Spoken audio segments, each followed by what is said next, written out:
Am I worried about something extreme happening?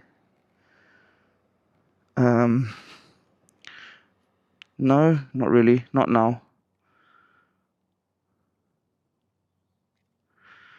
Can I get worse? I don't know. Sometimes these things they tide over. This hatred and these national fronts, if you like, these racist gangs coming out. They might attack a few people. They might have a few protests, and then they might just all settle down because they're not sophisticated enough, and a lot of times something so logically wrong, it doesn't really last.